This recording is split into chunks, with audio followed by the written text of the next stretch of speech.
A classroom without walls. John Dewey, the father of pragmatism, turned education upside down on its head by taking the teacher-centric model and replacing it with a student-centered model.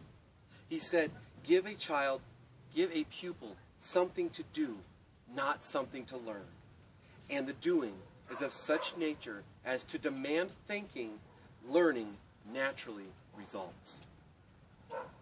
John Dewey influenced a multimodal method of teaching. He challenges the teacher to reach out to the student rather than force the student to try to elevate themselves to the teacher's level, to the teacher's model. He challenges us to go the extra distance and to actually plan for different modes of teaching, different styles of learning, different ways of interacting with the environment and the world around them, and in such a way to learn. And in today, the teacher is further challenged to actually incorporate into their lesson plan kinesthetic learning, visual learning, audio learning. They're challenged to reach to the students and meet their challenges, their needs, and their goals. John Dewey was big on the scientific method. He said he believed that the student was to encounter a problem or a problematic situation and apply the scientific method to whatever they were learning, whether it be social, history, economics, science, math. They would examine the problem, look at it in different angles and in different ways, and explore what the problem was and who the problem was addressing. They go further to analyze and systematically reflect on and research that problem. From that point, they come up with a hypothesis on how to solve that problem and how to work that problem out. If they come up with a solution that works, they move on to the next level of problem and work on something harder.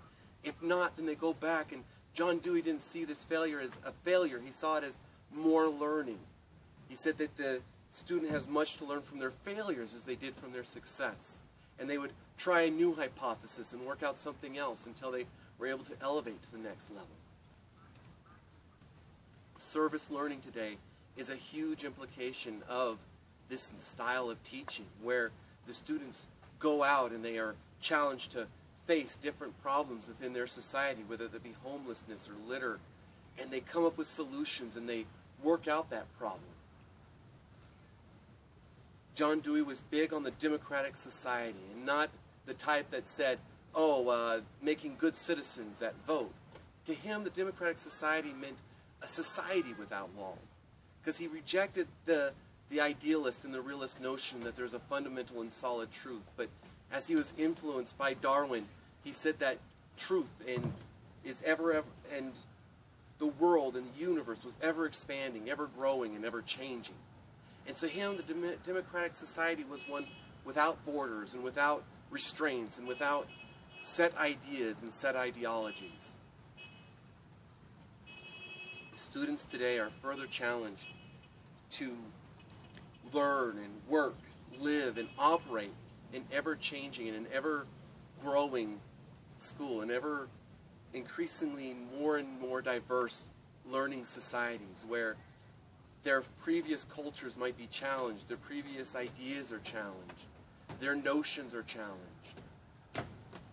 The conservative critic would say that the conservative critic would say that John Dewey ignored the fundamental process of philosophy, of finding that central truth, that Aristotle and Plato said that there is a central truth and that the philosopher was designed to seek out and search for that truth. And so they criticized Dewey of throwing that out and throwing out the true meaning of what philosophy was supposed to be for. The liberal critics would go the opposite way, and they would say that John Dewey, while they will agree with the democratic society, that he threw out, and that by adding the scientific method put people back into boxes. I would agree with the conservative critics that there is indeed a fundamental truth examined and realized through Jesus Christ.